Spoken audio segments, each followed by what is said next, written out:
right, it is 7:03. So we are going to go ahead and get started with tonight's webinar. I see there are about 142 participants, so that's very exciting for us, and that number keeps increasing. So thank you all so much for joining us this evening. So as a Terp alumna myself, I remember applying to Maryland 14 years ago, unsure where I would end up. Growing up in Howard County, Maryland, I remember thinking, I just really want to go out of state to start my new chapter without really giving Maryland a fair consideration at the time. Fast forwarding to today, I can confidently say that attending Maryland was one of the best decisions I've made in my life, providing me with opportunities that I didn't know even existed. Good evening, everyone, and welcome to our 6th annual Becoming a Terp event.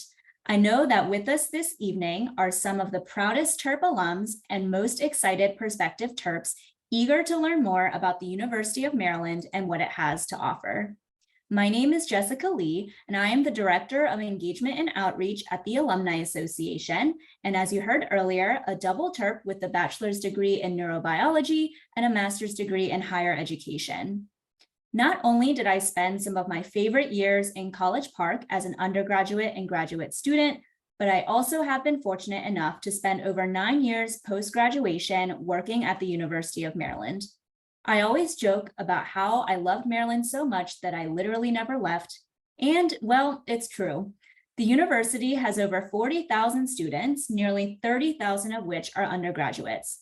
These undergraduate students study in 12 academic colleges, representing over 90 different majors, have internships in Washington, D.C., San Francisco, California, and across the globe, and get involved across campus in the over 800 student clubs and organizations.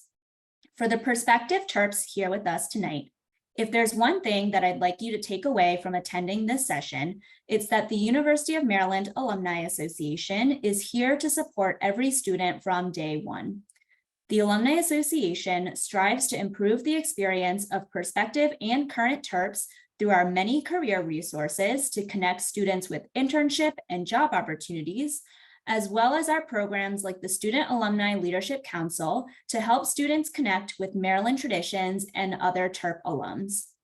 For the Terp alums in the room, we are here for you too and want to help deepen your connection with your alma mater and strengthen the Maryland traditions that you love. Remember, you are a Terp for life. We offer resources of any stage during your life, whether you're looking for support to make a career change or have recently retired and want to enjoy learning from UMD faculty, or want to volunteer to support your Terp community. We hope that you will take advantage of all of the different programs offered by your Alumni Association. If you'd like to learn more about these opportunities, please feel free to drop a note in the Q&A with your email address, and we will follow up with you after the webinar. With that, let's get started. So tonight you will be hearing from Maggie Much, who is the Senior Admissions Coordinator with the Office of Undergraduate Admissions here at the University of Maryland. Maggie is also a proud Terp alumna who graduated in 2016 with degrees in Communication and English Literature and Language. We hope that you will leave today's program with an understanding of how to be a competitive applicant to the University of Maryland, tips for completing your actual application, and how to apply using one of the 2 different platforms that we have available, which are the Common App and the Standout Admissions Network. So before we begin tonight's presentation, I did want to reiterate a few housekeeping items. So we will be using the Q&A feature this evening. So please feel free to pose any questions that you may have during the webinar using the Q&A feature on Zoom. And we will be sure to answer all questions following Maggie's presentation that we receive through the Q&A. And so with that, thank you all so much for being here. And without further ado, let's begin by welcoming Maggie. Hello, everyone. I'm so happy to be here with you all tonight. I really appreciate you taking the time out of your busy summers.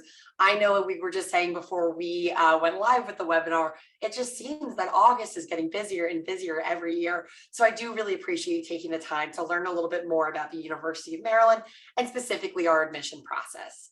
As Jess introduced me, my name is Maggie Much. I, like Jess, loved Maryland so much, I just couldn't bring myself to ever leave. So since I graduated in 2016, I have been with the admissions office in some capacity or another. And as Jess mentioned, I currently serve as our senior coordinator of admissions. I am so excited to be here with you all tonight.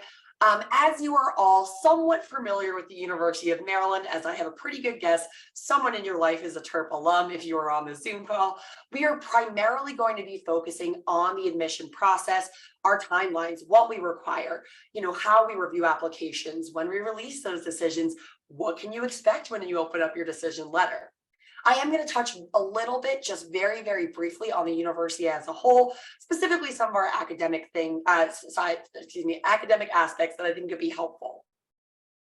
And without further ado, let's jump on in. I just quickly want to share a Snapchat about some numbers that are framing the University of Maryland. As just mentioned a little earlier, we have about 30,000 undergraduate students. So we have grown pretty significantly in the last decade or so. And I wanted to, again, share some numbers that I think can kind of help tell the Maryland story. Now, of our 30,000 undergraduate students, typically we are welcoming about 4,900 to 5,000 new freshmen each fall. Outside of that, we also are welcoming about 1,000 freshmen in the spring semester and about 1,000 transfer students each fall and a little under 1,000 each spring. So we have a really robust incoming class really across all of our processes. We are always excited, whether you're applying to Maryland as a freshman or transfer student, we are just excited to hear that you are interested in becoming a Terp.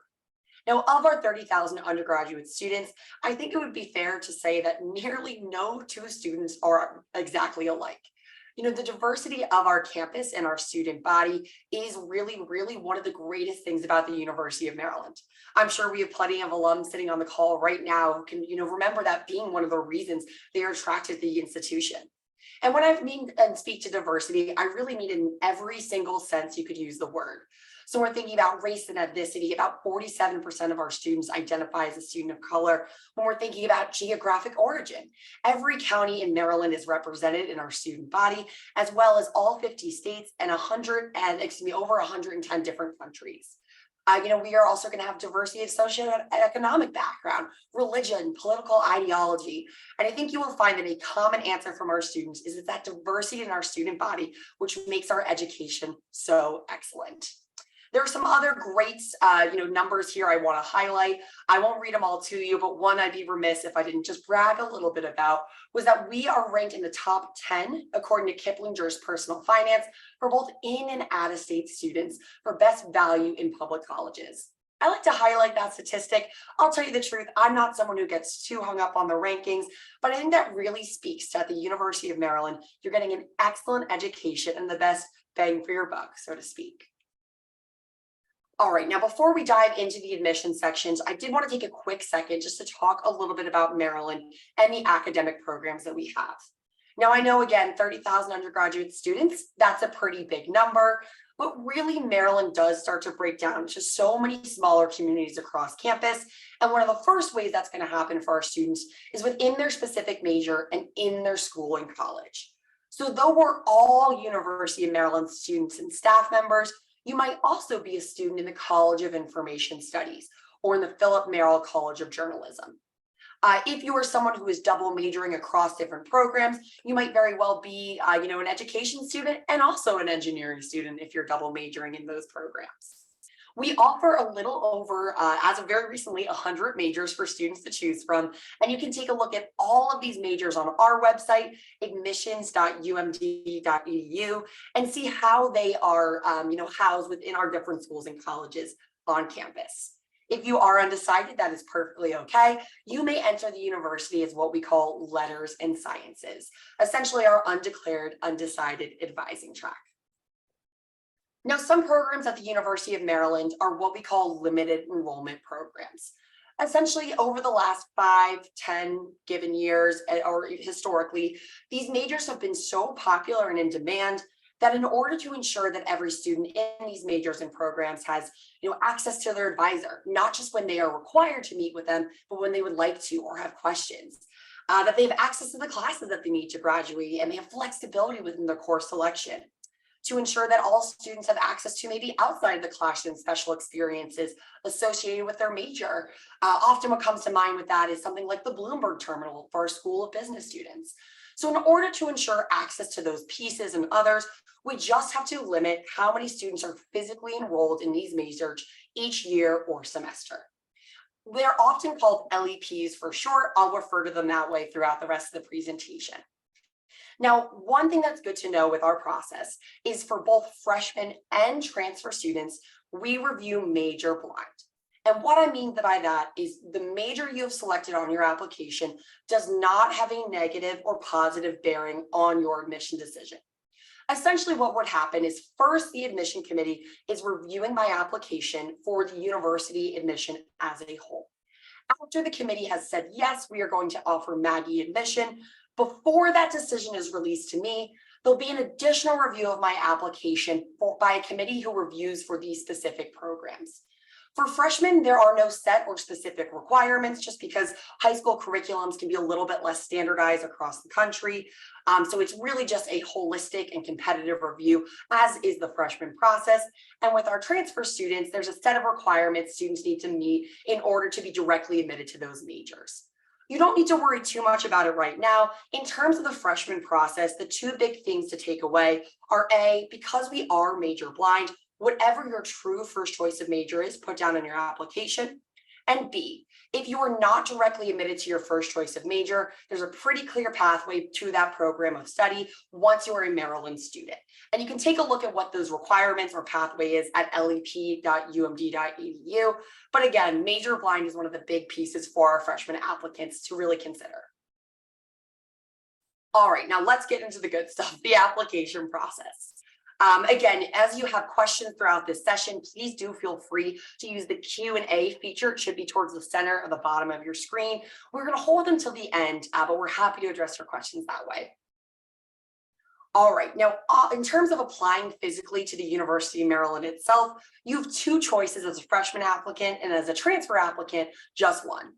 For freshman applicants, you can apply to the university either using the common application or what's called the Standout Admission Network.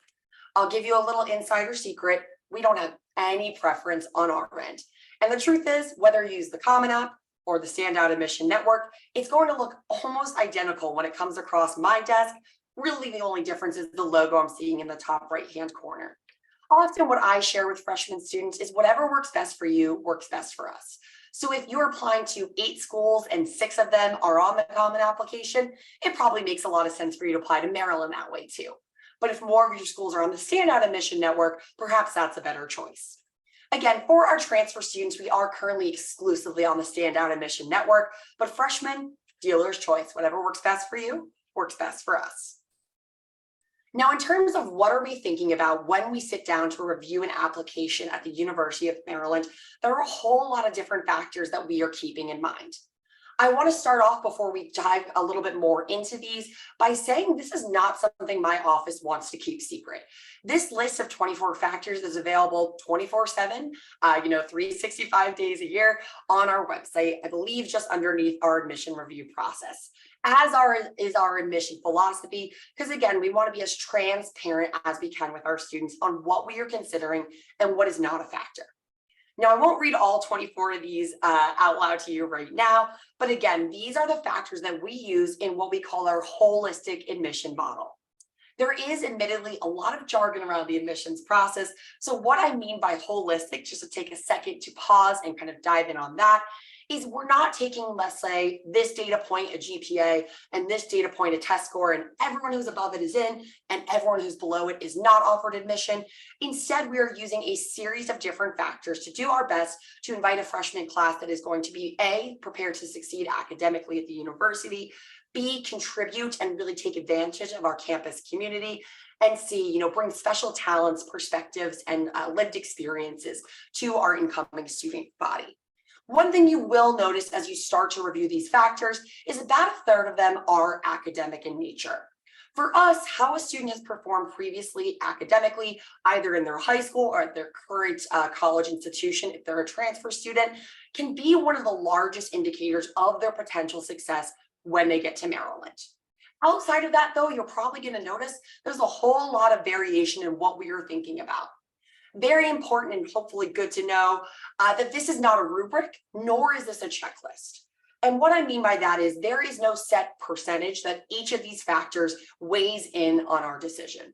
Again, academics tend to be one of the bigger pieces, but outside of that, the truth is it can be a bit of a sliding scale and fluid how significant these factors are to each student's individual story.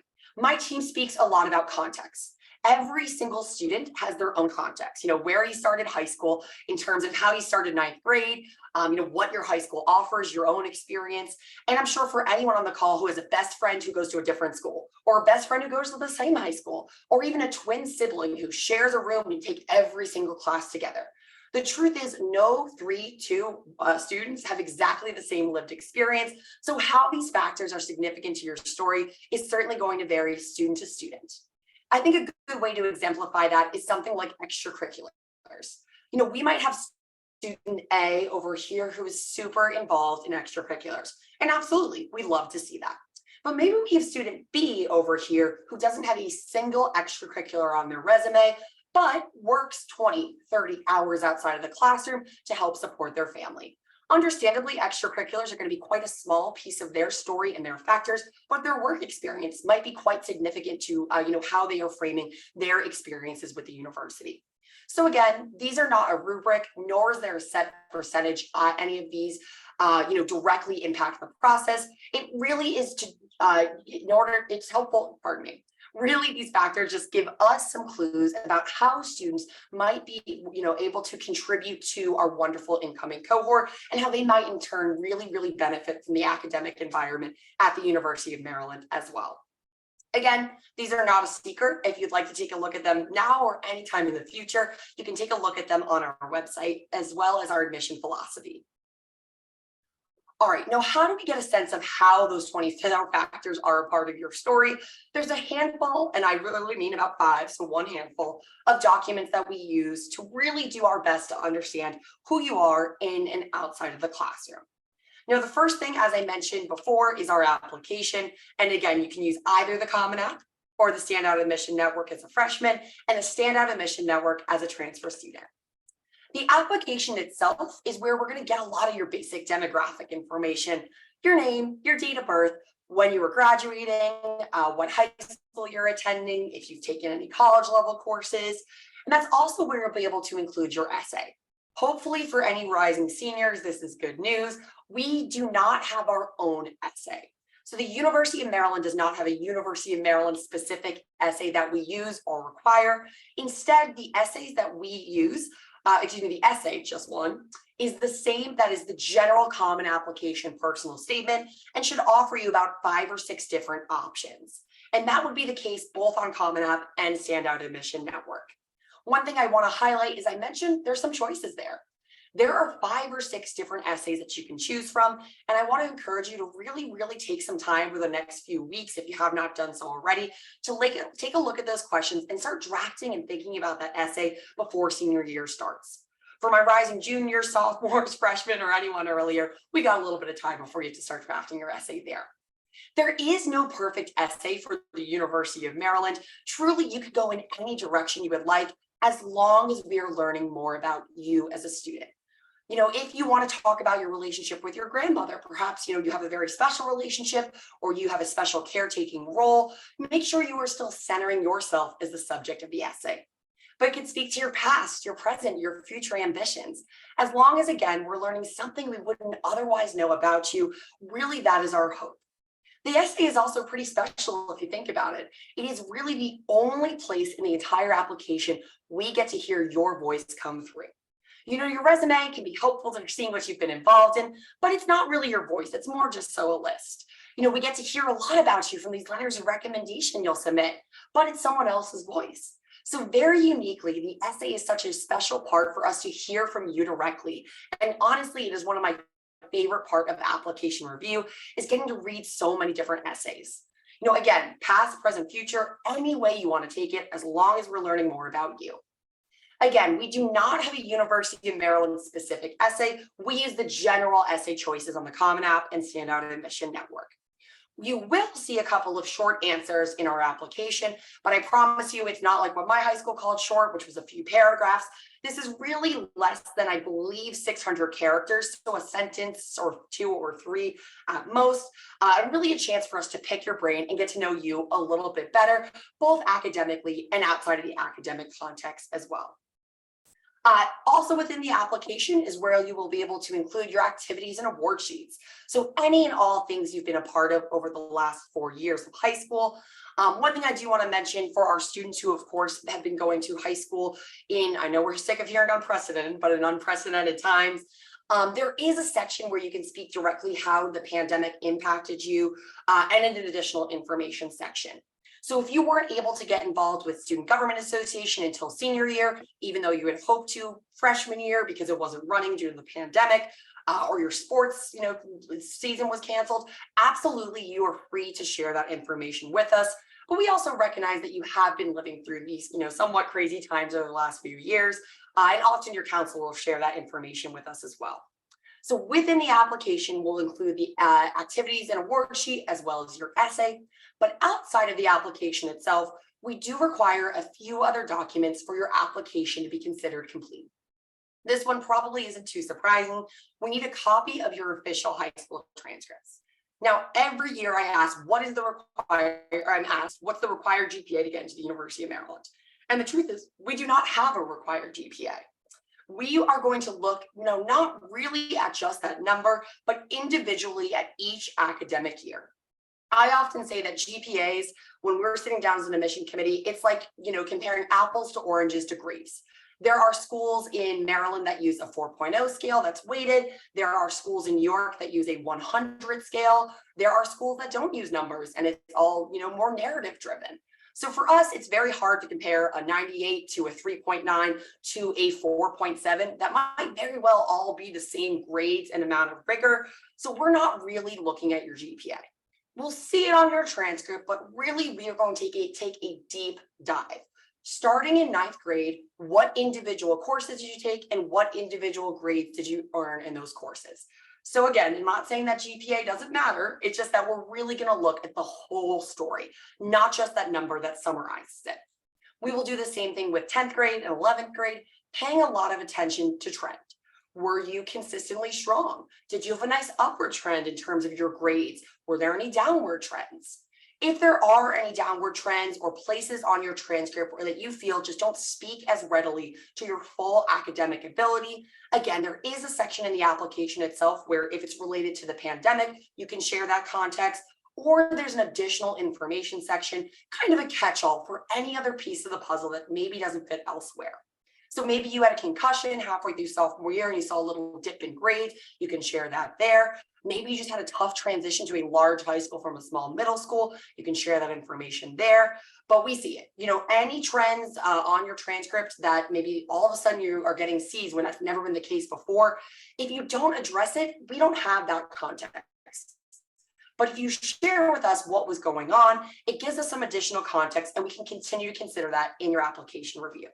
Now, based on the timeline for our application process, we won't see your senior year grades because our applications are due November 1st, but we will see the courses that you're registered for senior year. So we get a chance to see how you are continuing to increasingly challenge yourself each academic year.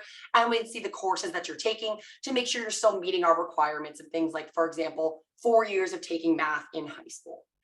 In terms of your transcript itself, if you are someone who has transferred schools, so you started your high school journey at another institution, we do ask that you send us that original transcript as well, but it can certainly come from your current high school counselor.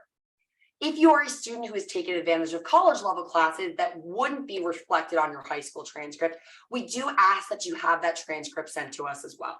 So I'm not referring to, say, taking an AP course in your high school, but let's say you took a summer class at Rutgers University, we would require and need a copy of that transcript as well. Same thing if you took a college level class at Prince George's Community College last spring as a junior, we're going to need that completed transcript, so make sure you're sending it to us as well.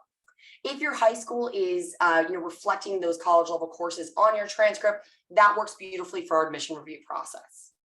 Outside of that, we will also need one teacher and one counselor letter of recommendation. I'll tell you the truth, we can get a lot of great information and intel from those letters. But if you feel strongly about someone adding a different perspective, you are absolutely welcome to have an additional letter of recommendation. Sometimes it might be coming from a club advisor, a coach, a theater director, an employer, a mentor. Again, we won't stop reading after the required two. So if you feel strongly about someone adding a different perspective to the mix, absolutely, we're happy to read that. Now let's get to the big one that I think has been on the top of most people's minds in the college admissions world, official standardized test scores. Now, for the next two admission cycles, so through the fall and spring of 2025, the University of Maryland is test optional. And what I mean by that is when you sit down to fill out your application, you will be directly asked, would you like SAT and or ACT scores used in your decision? At that point, you can say yes, or you can say no. And whichever you choose will not take you out of the running for any part of our application process. And we will fully respect that decision. And what I really mean by that is, let's say you send us a 0 on the SAT, but you say in the application, I do not want my test scores considered. We don't care about that 0 on the SAT, even if you've already sent it to our office. Same thing on the inverse. If you send us a perfect 36 on the ACT, but you said, I do not want my scores considered, we will not use them. So we will respect whatever decision you have made. When you're submitting this application, it is good to know that decision is locked in when you hit submit. All good, we got plenty of time till the deadline of November 1st, but it does mean that you need to know what that decision will be for yourself before you physically hit submit. Now let's talk a little bit about test optional and what that also means as we sit down to review applications.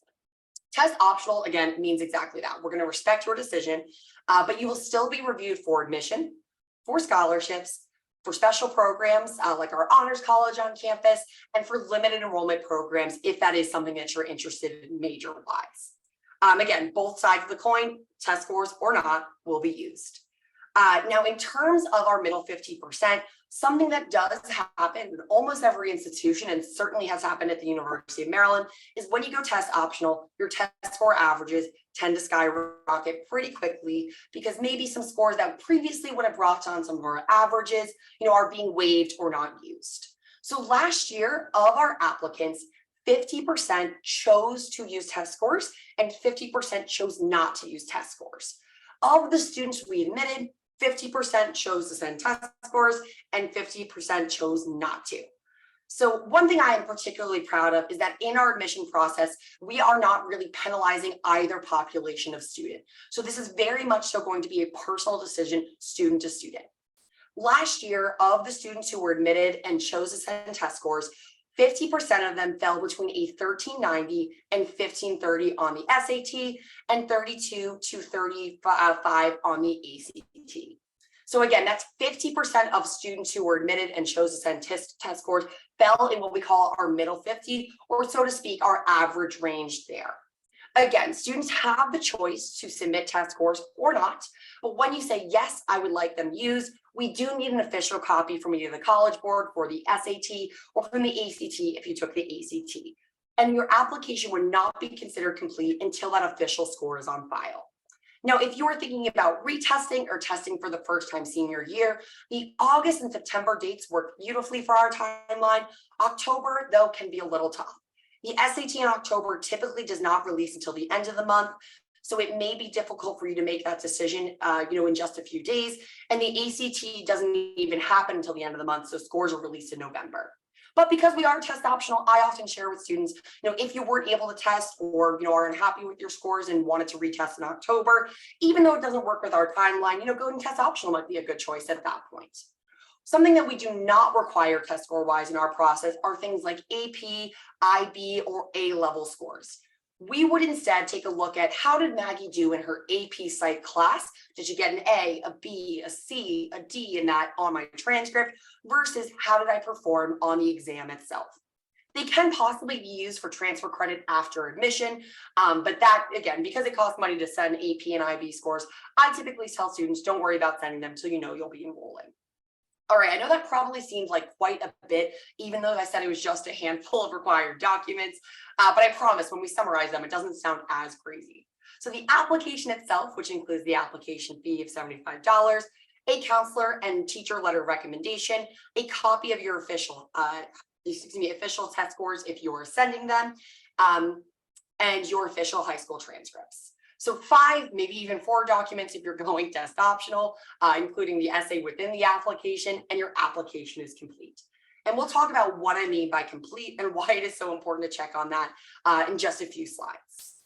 Now, in terms of the timeline, the University of Maryland has 2 deadlines for all of our processes, so for freshmen and for transfer: early action and regular. What you will notice is I did not put the regular deadline on this slide because we are all collectively as a group going to forget that the regular deadline even exists. And we are all going to pretend that early action is the only way to go.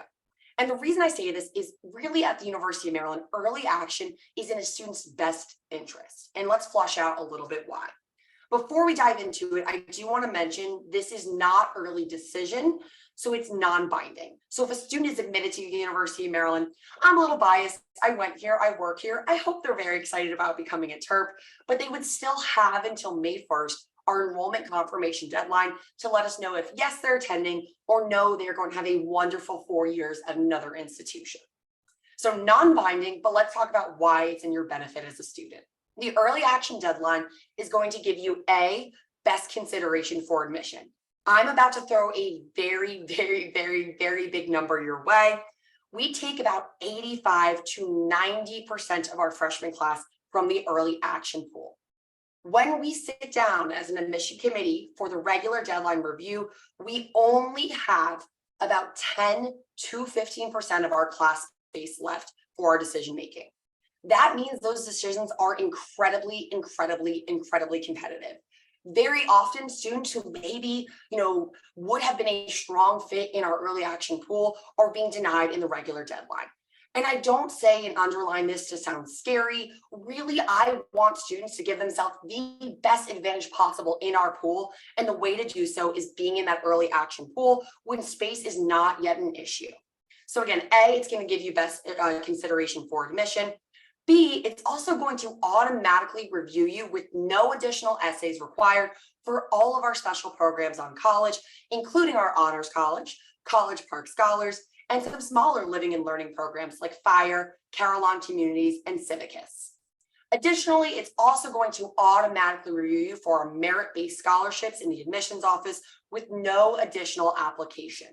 Students in our regular pool will not be reviewed for special programs and will not be reviewed for scholarships. So again, it is really in a student's best interest to apply early action, and you will also be notified a little bit earlier as well. We will release these decisions by February 1st at the latest. I'm going to give you all some inside intel and information. I have been a part of our process in some capacity or another since 2014. And I think the earliest I've ever seen us release was January 26th. So you can expect this as very, very close to February 1st. I know I was an eager beaver, the kind of student calling up colleges on January 1st. I'm excited, I'm ready, when am I going to hear? But just to help manage your expectations, I know sometimes the hardest part is waiting. They are released very, very close to February 1st, and you will be notified via email that your decision is ready and able to log in online and check it. For our parents, guardians, and families on the calls, our physical big letter, small letter days have really gone behind us in the day of more electronic notifications. Again, with applying early, this also gives you time to decide. I'm biased. Again, I hope that you want to come to Maryland if you're admitted, but you also have from February 1st to May 1st to visit the university with the lens of, now that I've been admitted, what does that feel like? What could these next 4 years look like? You also have time to visit the other institutions you've applied to and really feel that you have all the information that you need in front of you before you sign on the dotted line on May 1st. All right, now this probably seems terribly obvious, but completing the application is just as important as submitting the application. Your application is not complete until all of our required documents are on file. So again, the application, which includes your essay and award sheet, your teacher letter, your counselor letter, your official high school transcripts, and test scores if you're using them. If we are missing one of the required documents, your application could be a part of the regular deadline, which again is a lot more competitive.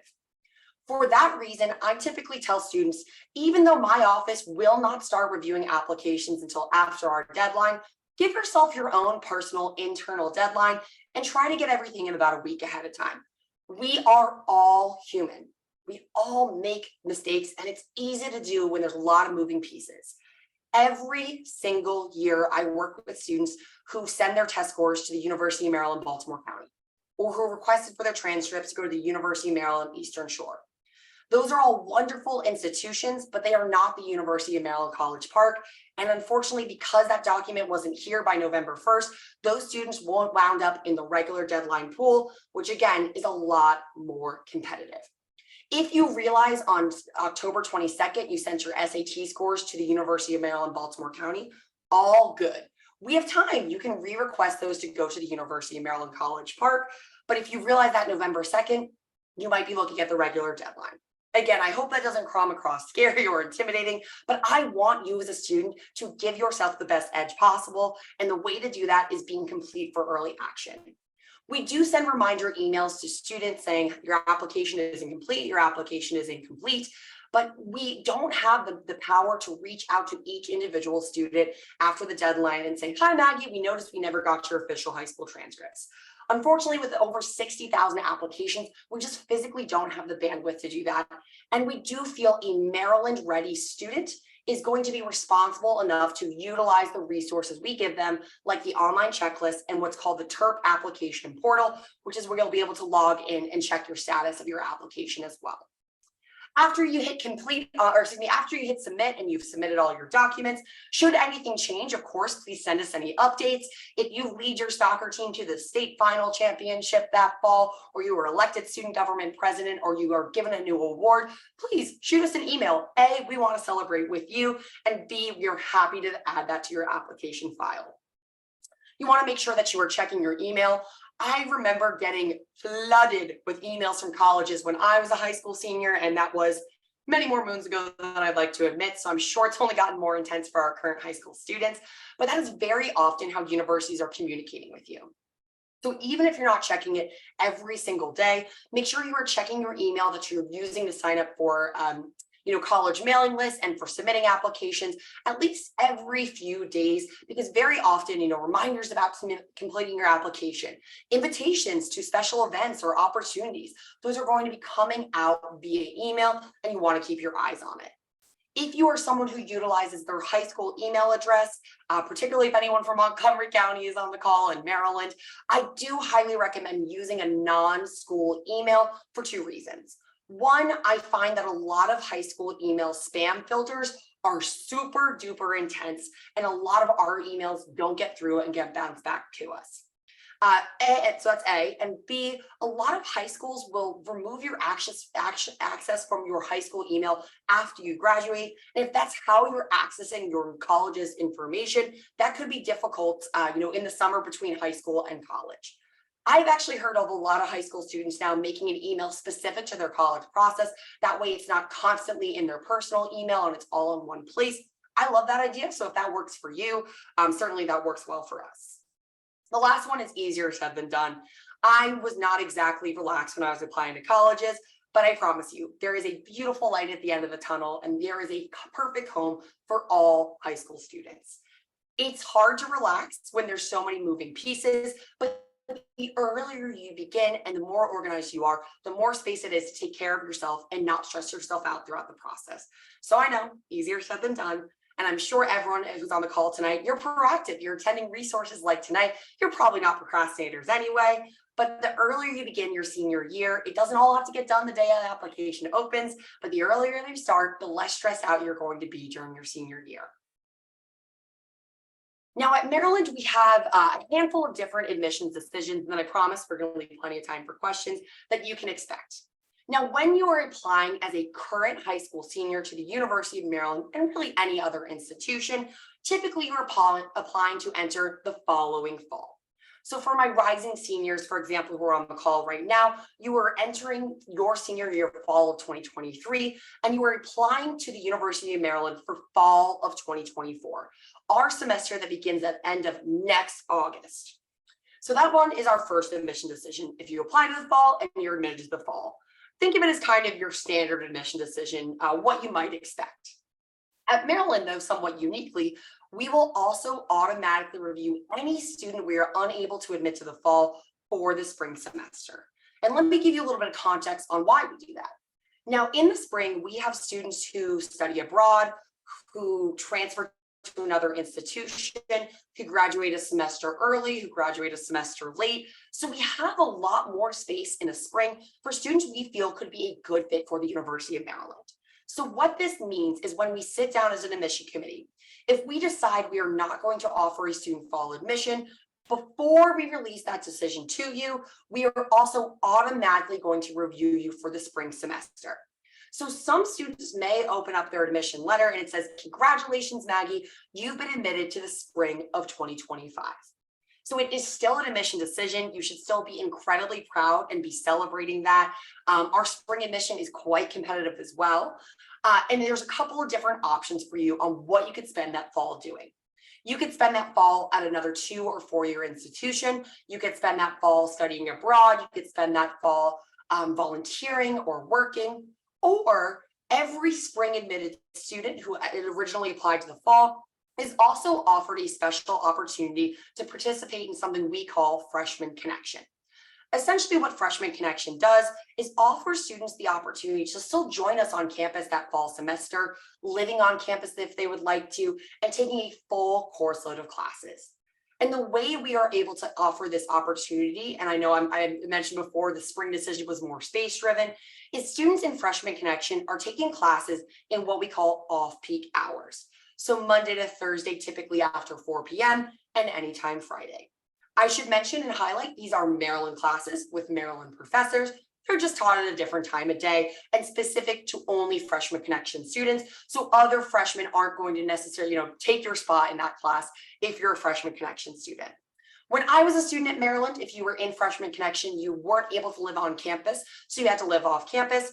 Not a bad thing, but if you're looking for that on-campus experience, a little bit different. But as of, I want to say 2014 or 2015, students in Freshman Connection who confirm by May 1 and complete their housing form on time are able to join us and live on campus if they would like to.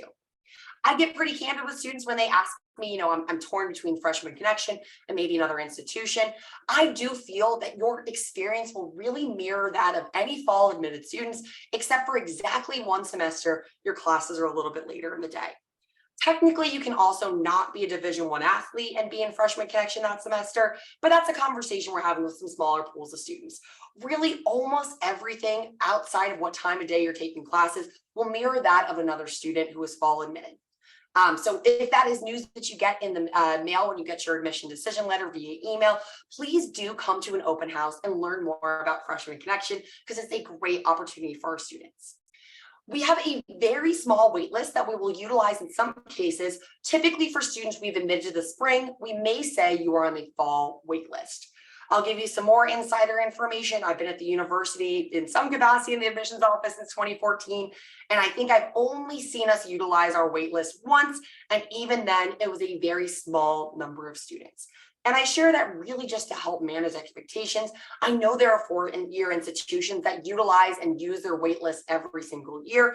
We typically do not. That being said, never say never. So if you get that type of admission decision, you'll be sent additional information around it. Last would be if we're unable to offer a student admission and their application is denied. Technically, I can only speak on behalf of the University of Maryland, but really at any institution that you're interested in. No now is not no forever. If you are not admitted to the University of Maryland as a freshman, and that's not the news you hoped for, take a second. I know we're all human. There were schools that I was interested that I didn't get into, and it can hurt. So take that second, take a beat. I get it. Process it, but then let's immediately talk about transfer options. As I mentioned a little bit earlier tonight, we have 1,000 or more transfer students join us each fall and a little under that each spring. But we have such a robust transfer class and so many resources to help with that transition from another institution that it is an excellent pathway to the University of Maryland. So again, if the answer is no, it is not no forever, it's just no right now. Let's have a conversation about how to be a competitive transfer student and how to really plan for that process. All right, I promise we were getting to the Q&A section. Just a few, wrapping up helpful hints. Most schools will release their application, including Maryland, in early August. I believe ours just went live on Friday afternoon, so you were able to get started as early as you would like. Don't be afraid to ask for help, whether it's your family, folks at your school, if it's proofreading, if it's just making sure you didn't spell your own name wrong because you looked at it 1,000 times over the application process. Really use the community around you.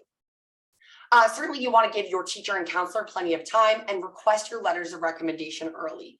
Some high schools might have deadlines that if you need this letter or this transcript there by November 1st, you need to request it by October 15th. So if your school has the kind of deadlines, make sure you're adhering to them and really respecting that your teacher and counselor have a busy fall as well and a lot of letter of recommendations to write.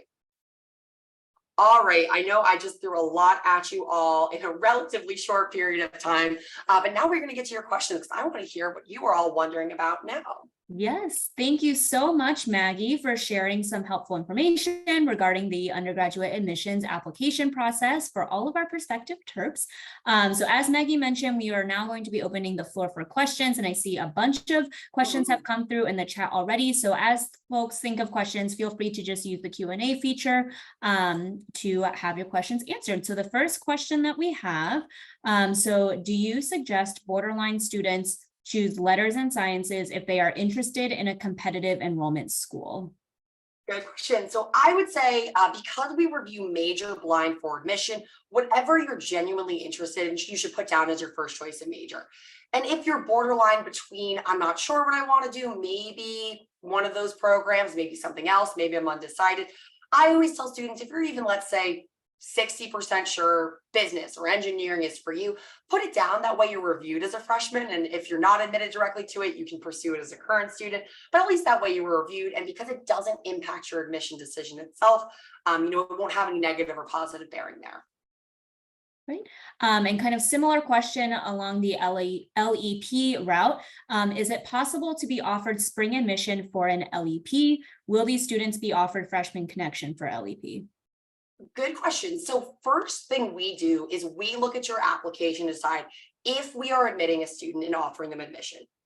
Now, if we say, yes, we're going to offer this student a spot in our fall class, then before we release that decision to you, a committee who reviews for our competitive LEPs for freshmen will also review your application.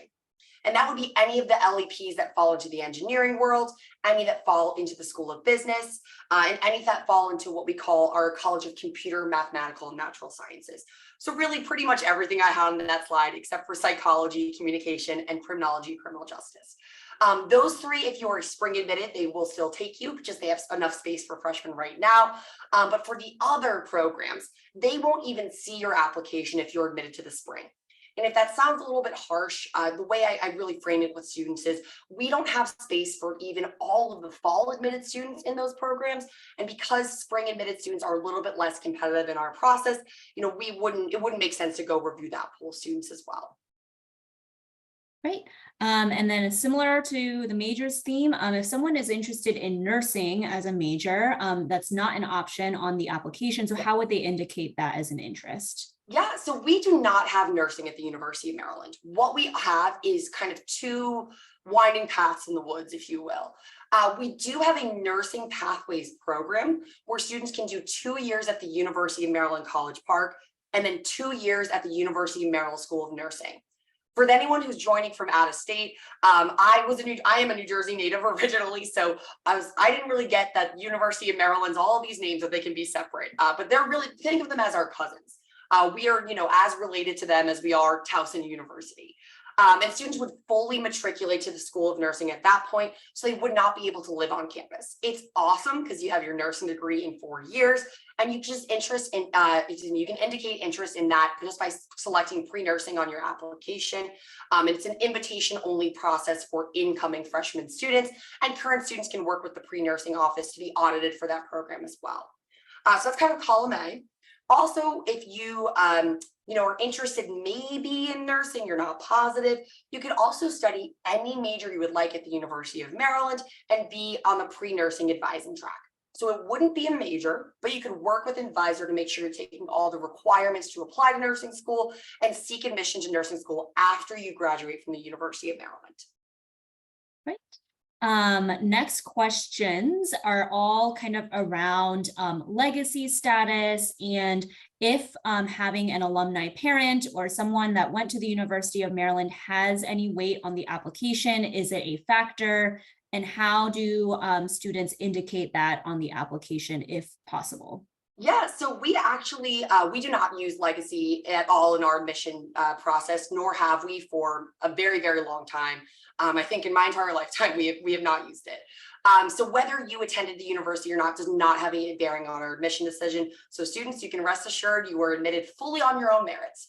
That being said, we do ask for parent educational history. So it will ask you where your parent attended college if you say that they did go to college. Again, though, not something that we're considering. It is not a part of our admission review. So another question, does it matter how many of the fellow students are also applying to Maryland? So for example, is there a set amount of acceptances from each high school? No, so we don't have any quotas by high school, by county, by state. Well, technically by state, I actually should clarify that. We do need to admit about 70% of our students from the state of Maryland. That is a state law for all public institutions that are a part of the university system of Maryland. That being said, the way that the numbers shake out, we are equally competitive for in and out of state students. So neither population is at a disadvantage, which is a long way to say, no, there are no quotas. If 100 students apply, there's a chance we might admit 100 of them.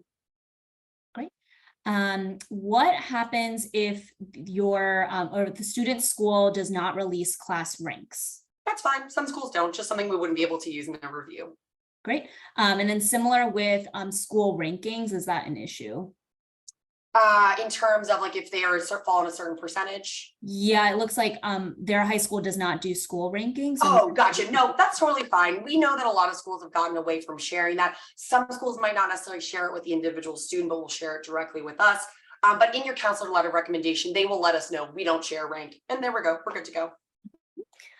So these next few questions are going to be around test scores and like test optional, all of that. So could you just give a quick overview again about how test optional impacts admissions decisions? Absolutely. And I am going to cheat really briefly and put a slide up in front of me again, because I think it can be helpful in kind of exemplifying what I'm about to say. All right, here we go. So I apologize, it's not in presentation mode. But when you're applying, again, there's 24 factors that we're thinking, or 23. If you choose to go test optional, essentially, let's just go ahead and delete. Boom, that's not a factor anymore. If you choose to use them, it is one. I compare it very often to, let's say, a high school class. You might have 5 exams in your high school biology class, and those 5 exams make up your final grade at the end of the semester. Your history class might have 4 exams to get to your final grade at the end of the semester. You're getting to this end result the same way. There's just one less factor being considered in that history class 4. Same thing with test optional. It's just one less factor we would have to consider a student. But again, it would not take you out of the running either way for scholarships, special programs, etc. Right.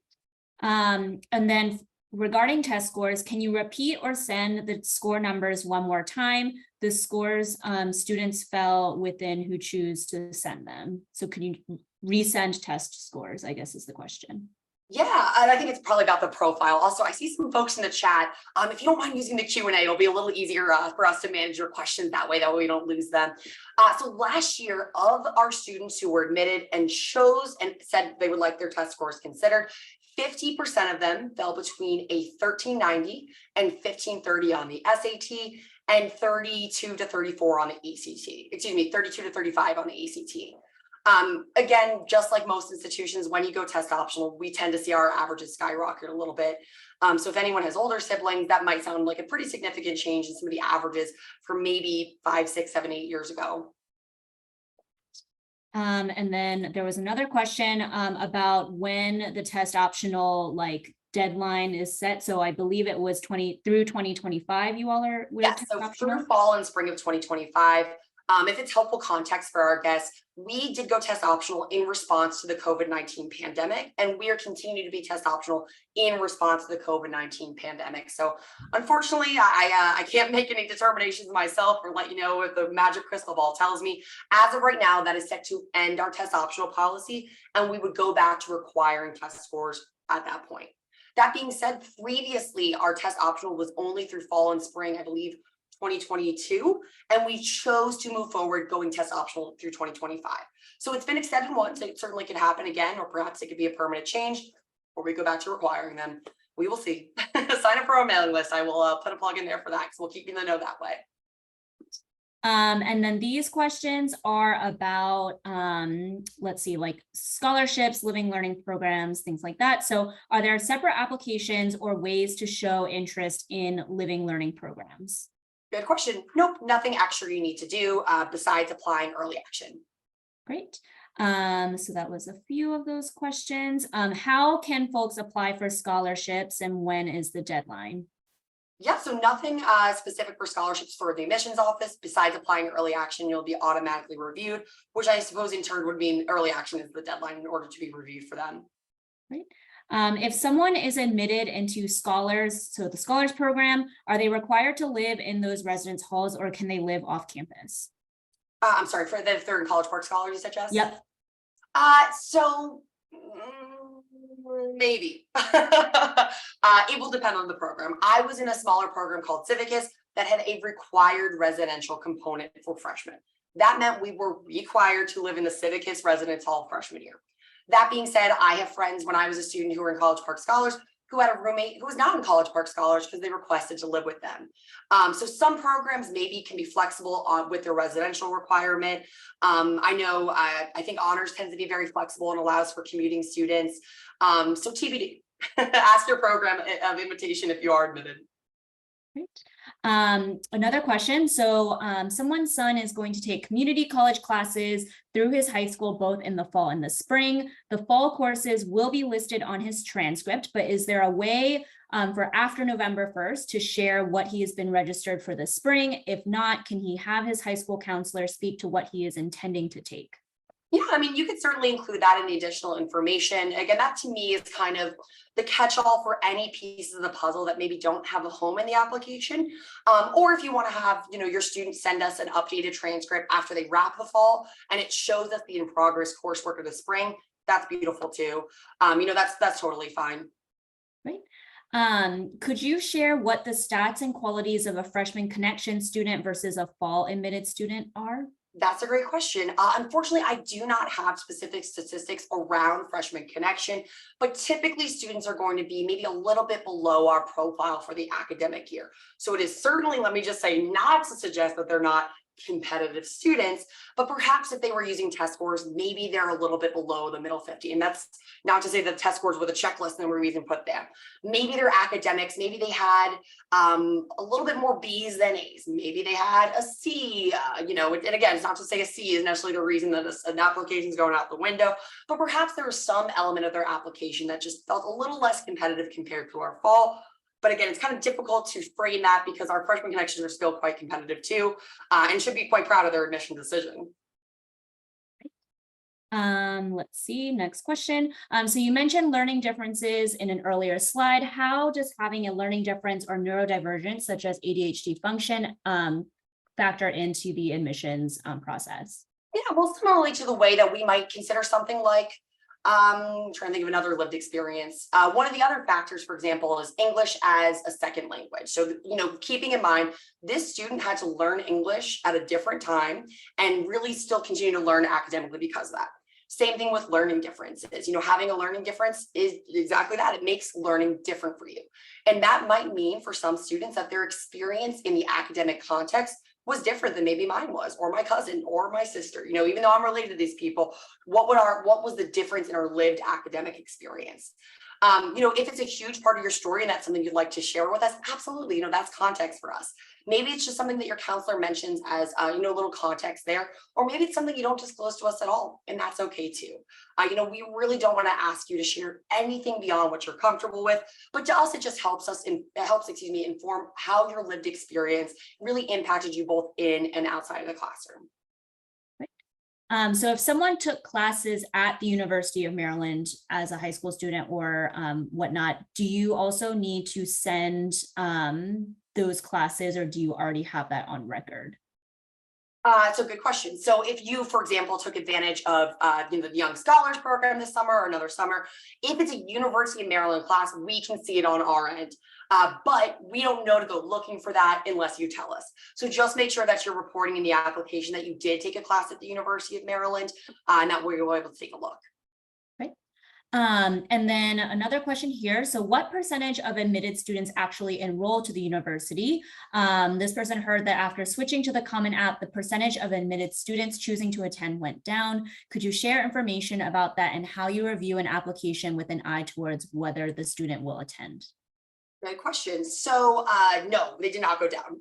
We have only seen an increase. So our applications have gone up, as has our freshman class.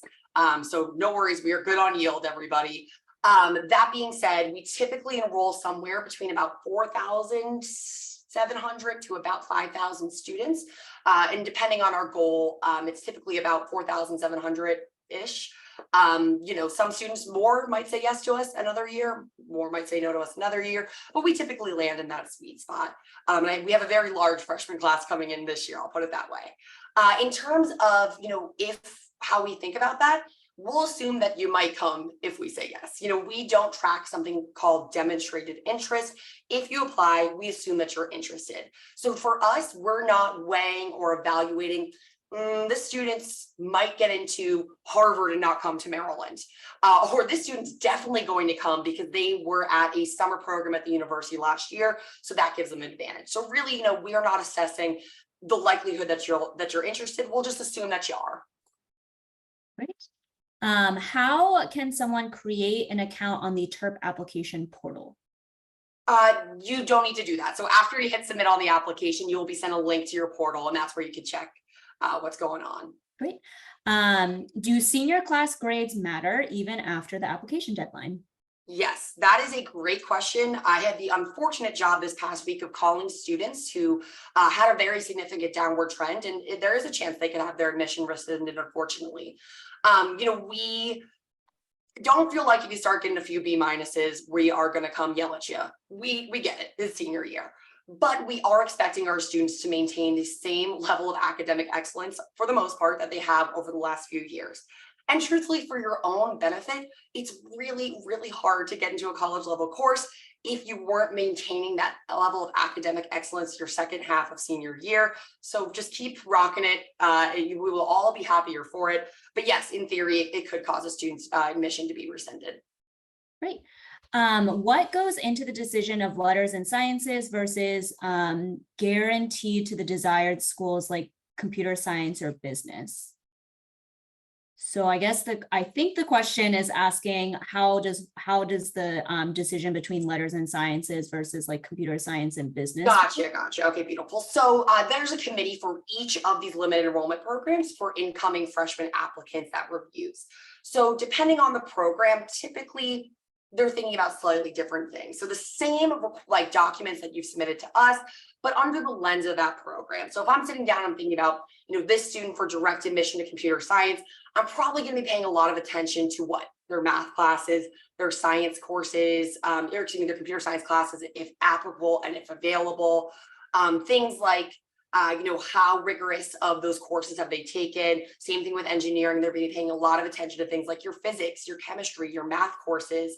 But overall, they're using the same academic, requirements, the essay, the resume, the transcript that admissions is using as well.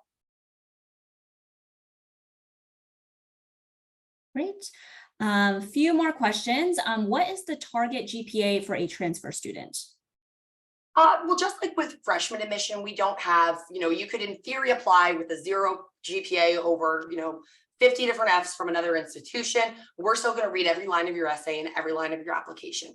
That being said, our most successful transfer students typically have 30 college credits or more complete, a B average or 3.0, so to speak, a fundamental math and English, so an English 101, an academic writing, a college level math. And that's typically where you can feel relatively competitive in our process. Great. This is a great question. The next one asks, how do you think the new legislation regarding affirmative action may impact decisions at the University of Maryland College Park? Yeah, that's a great question. I'm sure a lot of us have been following along in the news. I would say the biggest impact is that previously, race and ethnicity was a factor that we considered in our overall holistic 26 admission factors. We now have 24 factors. So off the bat, that's probably the most immediate thing, is that we are no longer legally able to consider that. And of course, we are going to abide by the law. That being said, we are still very interested in supporting all of our students through every single stage of the application process and really doing our best to get to know you in and outside of the classroom through those 24 factors that we still have. One thing that I should probably mention and that we're quite proud of is that our admission philosophy has not changed at all, and nor does it need to change, because it's been as solid and has long adhered to A, the SCOTUS ruling, and B, what the University of Maryland Board of Regents has set out and made our mission as an admission committee office. Are first semester high school grades considered in early action decisions? No. So because November 1st, typically that's going to be before your grades are out. We don't use senior year classes, and we wouldn't want to give an unfair advantage to a student who maybe does have their classes wrap up early, over a student who maybe wouldn't have access to that in another case. It's possible we give out a very, very, very small amount of decisions where we might say, we are not going to be comfortable making a final decision until we have your first semester senior year grades. That's a really, really small number and typically going to be a decision we give out in pretty extreme circumstances. So if a student was going through a very extenuating circumstance and we feel that we need to see how they bounce back from that, that might be the case. But that there's no way to ask that, to indicate that that's something you might be interested in being reviewed for. That's just an admission decision that we're going to make, and you'll be asked directly if we do need your senior year grades. Great. If someone is interested in criminal justice, they should only put that down, or should they put letters and sciences?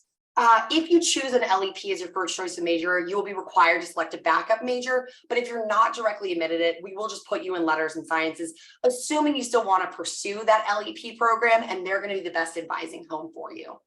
Great. And then you had also mentioned something about reviewing transcripts to see progression. So is that from year to year or within the year if high schools have semesters or quarters? Both, I suppose. So if you really struggled with Spanish freshman year, first semester, and then we can see that you really bounced back second semester, awesome. That's a great trend we like to see. Also, I realize I'm sliding into the darkness over here.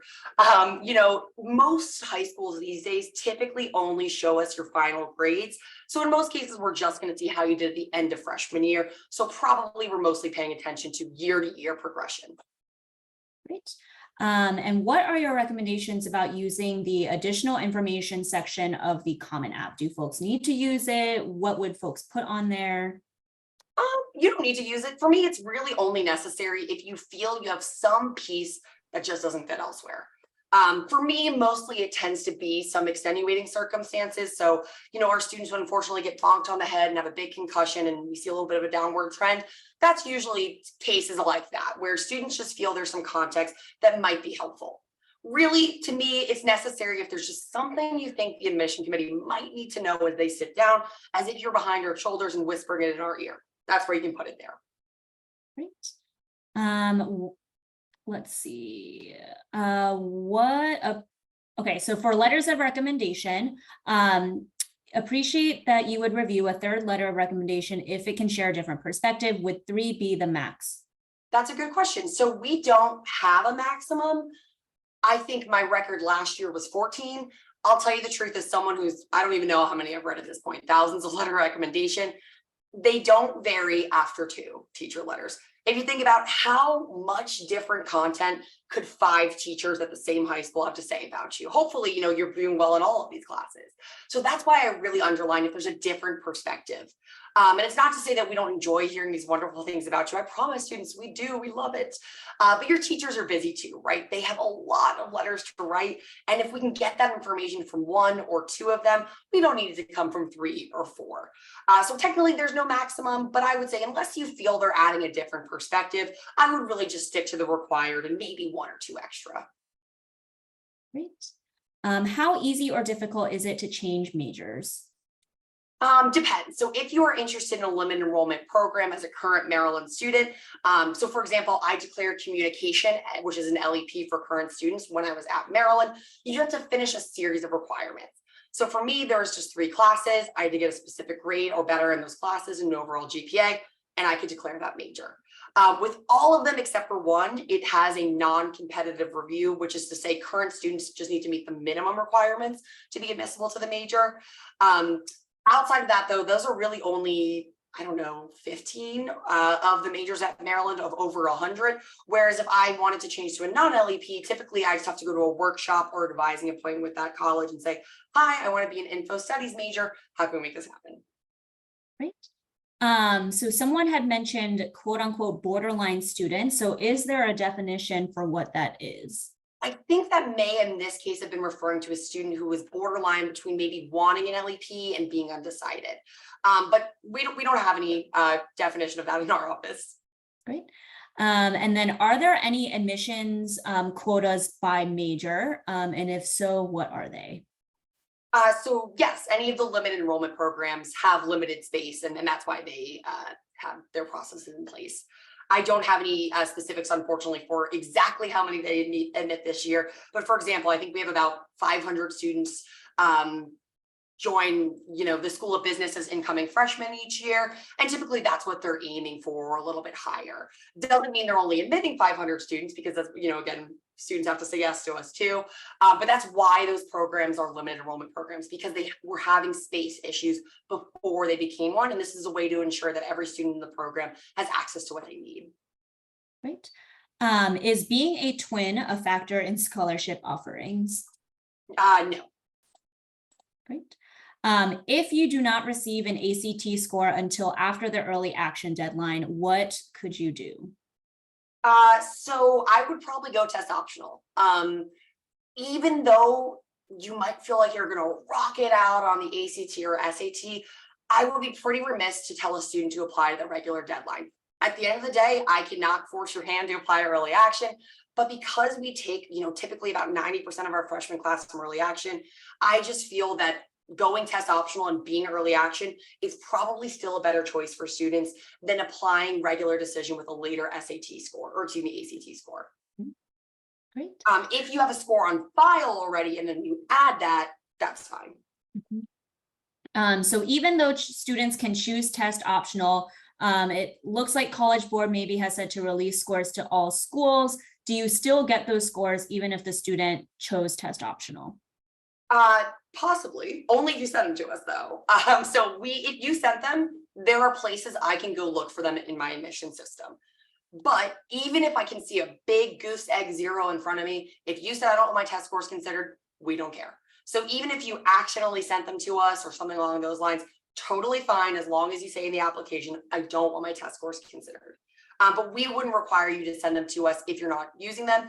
However, probably what that's referring to is if you're sending us your October date, we do ask that you send us all exams that you took because we super score, which means we take your highest sections. And to make sure we're giving you the best super score possible, we ask that you send us all of your testing dates. How would study abroad work for fall freshman year? Is there a secondary admissions options, or does the student just work that through with the other institution? So typically the other institution itself. Sometimes there are specific Maryland programs we will invite students to participate in, but outside of that, it would be up to the student to find the right fit. Great. And then does it look bad if a senior decides to cut back on the number of classes they take senior year to pursue work, plus meet the high school requirements for graduation versus a full like class schedule? Yeah, I mean, we're all human, right? We're all looking at you in the context of your own academic journey and your own high school. It doesn't mean you can't take a study hall, but I wouldn't take 7. We want to continue to see you challenging yourself. And if you have additional space in your schedule, that might be a nice way for us to see you taking on, a rigorous elective or exploring another option. Certainly if you're working and that's an opportunity that it frees you up for additional hours, that's some context you can share with us. But we do want to typically see our students taking a full course load of classes senior year. Right. Again, you can take a study hall. Please don't feel like you can't, especially with a lot of APs and IBs. You need it. Great. And then is there a specific order in which the applications are reviewed? How does the office choose which one to review first, next? And then is there any appeal process for denied applicants? Yes, we do have an appeal process. I can speak pretty candidly as someone who oversaw our appeal process for a number of years.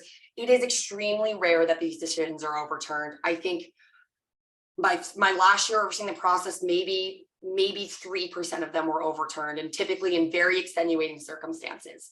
Because we have such a thorough holistic admission model and we've looked at everything a student has shared with us before releasing that decision, we do feel pretty comfortable about our final admission decisions, and therefore the appeals are so rarely overturned. If and when they are overturned, it is typically the case that there's something we should have known at the time of application that we did. So to kind of exemplify that, I know I keep coming back to this example. Unfortunately, it seems to happen to a lot of students. Let's say I did have a really bad concussion my sophomore year and my grades took a big dip.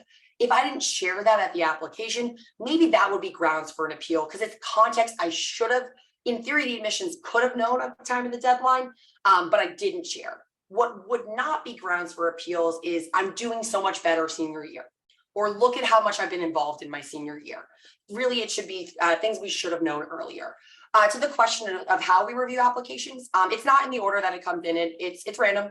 So we don't review by territory, even though I physically go and visit high schools in Harford and Cecil County, Maryland. I might have a Harford and Cecil County application come across my desk first, but it might come across someone else's desk. So we review randomly and we don't begin until after the deadline. So applying November 1st versus August 8th doesn't have any bearing on your decision either.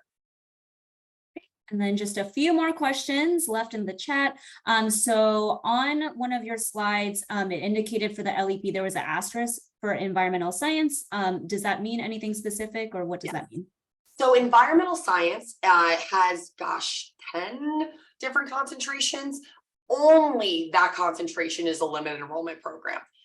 So all of the other concentrations are not LEPs, but actually you don't really have to worry about that, to tell you the truth, till you're here at Maryland, because all students enter the general environmental science major, and you'll work with your advisor at orientation over the summer to figure out the track that's going to be the best fit for you.